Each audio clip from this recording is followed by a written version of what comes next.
Esta semana fue presentado en Ginebra el tercer informe de la Misión Internacional Independiente de Naciones Unidas de Determinación de Hechos que ha investigado los crímenes de lesa humanidad cometidos en Venezuela. Este informe identifica las cadenas de mando responsables por la perpetración de estas graves y sistemáticas violaciones a los derechos humanos, subrayando que no fueron hechos aislados, sino parte de una maquinaria, así dice el informe, creada por el régimen para torturar y reprimir a los disidentes.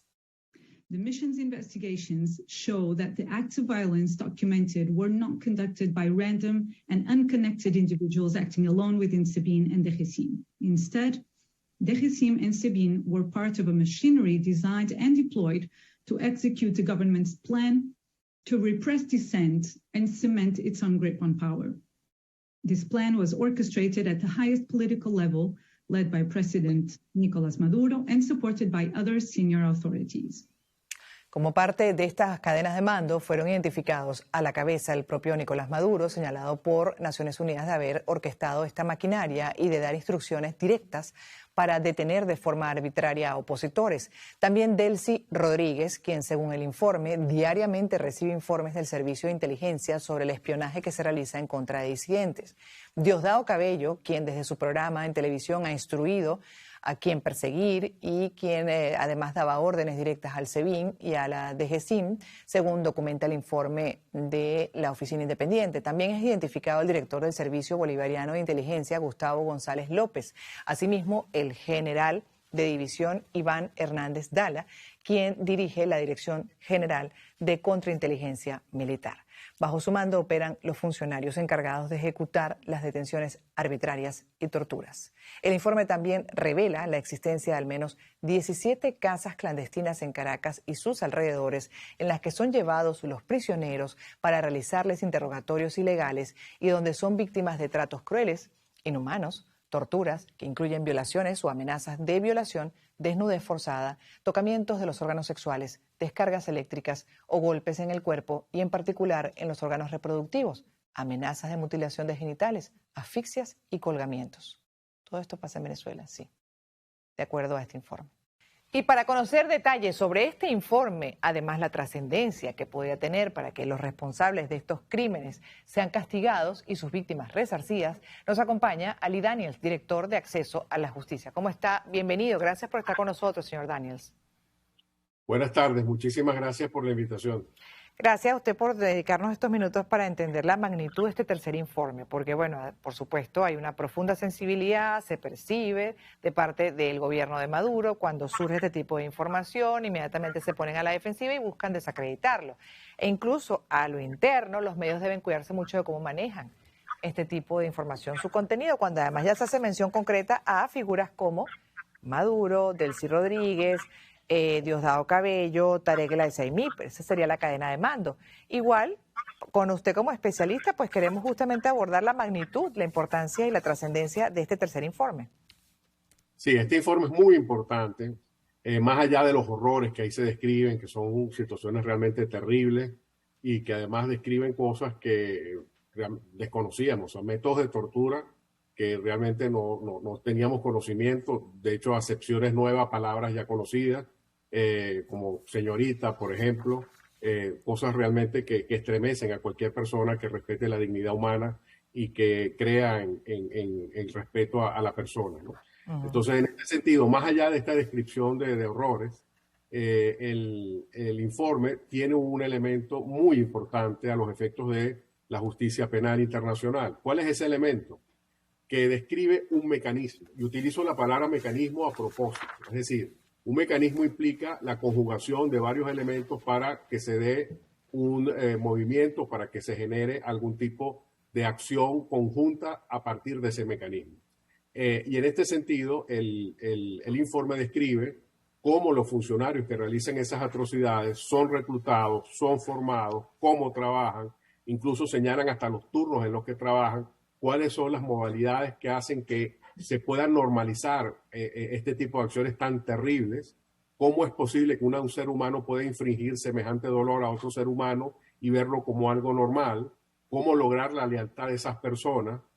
Todos esos mecanismos están descritos con una precisión y con una rigurosidad tan grande que permite llegar a la conclusión, que es la que llega el informe, de que precisamente al ser parte de un mecanismo, precisamente eso hace que sea algo sistemático, es decir, algo que está planificado y no como nos han querido ver, nos han querido hacer ver desde el gobierno como algo que es una manzana podrida o es alguien que hizo algo por su cuenta, de manera aleatoria y por su libre albedrío. No, se tratan de situaciones que vienen desde políticas de Estado y por lo mismo involucran a las cadenas de mando. Entonces, eso es lo importante de esto, que te explica cómo funciona. No se limita a decir, aquí se cometió este acto de tortura, no, sino que explica cómo se llega desde el momento de reclutar a un funcionario hasta que comete esas atrocidades. Es que de hecho yo creo que así como le pasa a usted, y usted, imagínate, ha trabajado todo este tiempo en defensa de los derechos humanos, está justamente todo el tiempo analizando, investigando lo que es la acción judicial, y así como usted muestra asombro, también a uno como periodista que le ha tocado hablar de este tema, de violaciones de derechos humanos, pues durante los últimos años, sobre todo, pero en general durante los últimos 20, sorprende la precisión, señor Ali, sorprende la precisión y uno dice, Dios mío, eso está pasando en mi país, o sea, Venezuela, cuando en la vida se convirtió en un territorio de esa naturaleza de crímenes de lesa humanidad y así, como dice usted, de la maldad. Y ahí la pregunta, ¿cómo hace la oficina? Porque esta misión internacional independiente pues trabaja por su cuenta y la pregunta es del segundo informe al tercero, ¿cómo llegan a esa precisión? ¿Cómo es que han venido trabajando ellos? Esa pregunta es muy importante, Gladys. ¿Por qué? Porque a diferencia de lo que dice el gobierno, que el gobierno dice que estas cosas se levantan con Twitter y con redes sociales y con recortes de periódicos, eso no es así.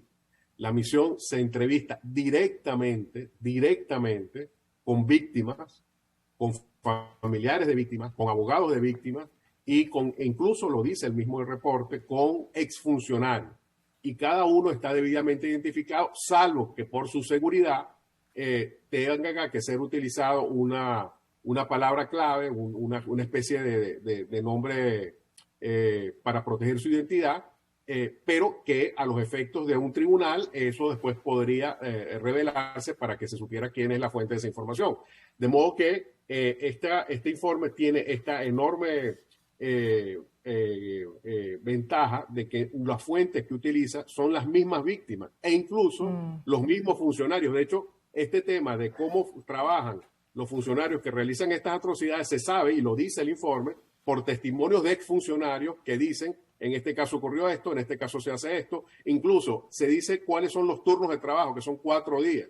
Y eso quisiera destacarlo, porque al tener una persona trabajando 4 días haciendo este tipo de barbaridades, precisamente eso no es gratuito, eso es precisamente para normalizar, que estés en una burbuja 4 días viendo eso y te parezca normal.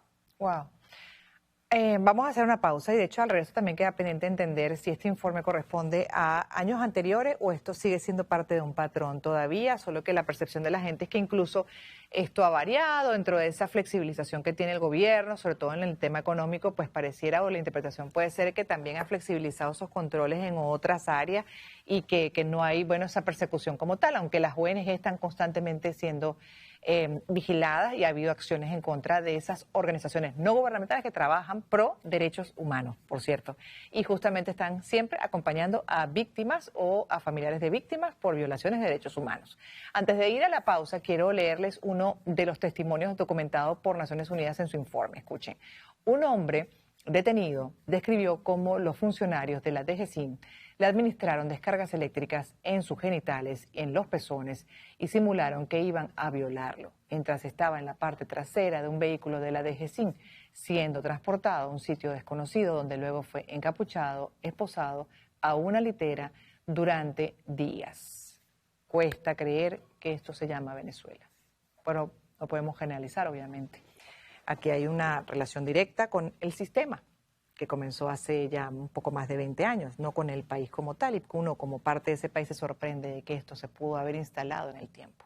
Vamos a una pausa y al regreso justamente revisaremos con el especialista pues lo que puede derivar de una investigación de esta naturaleza.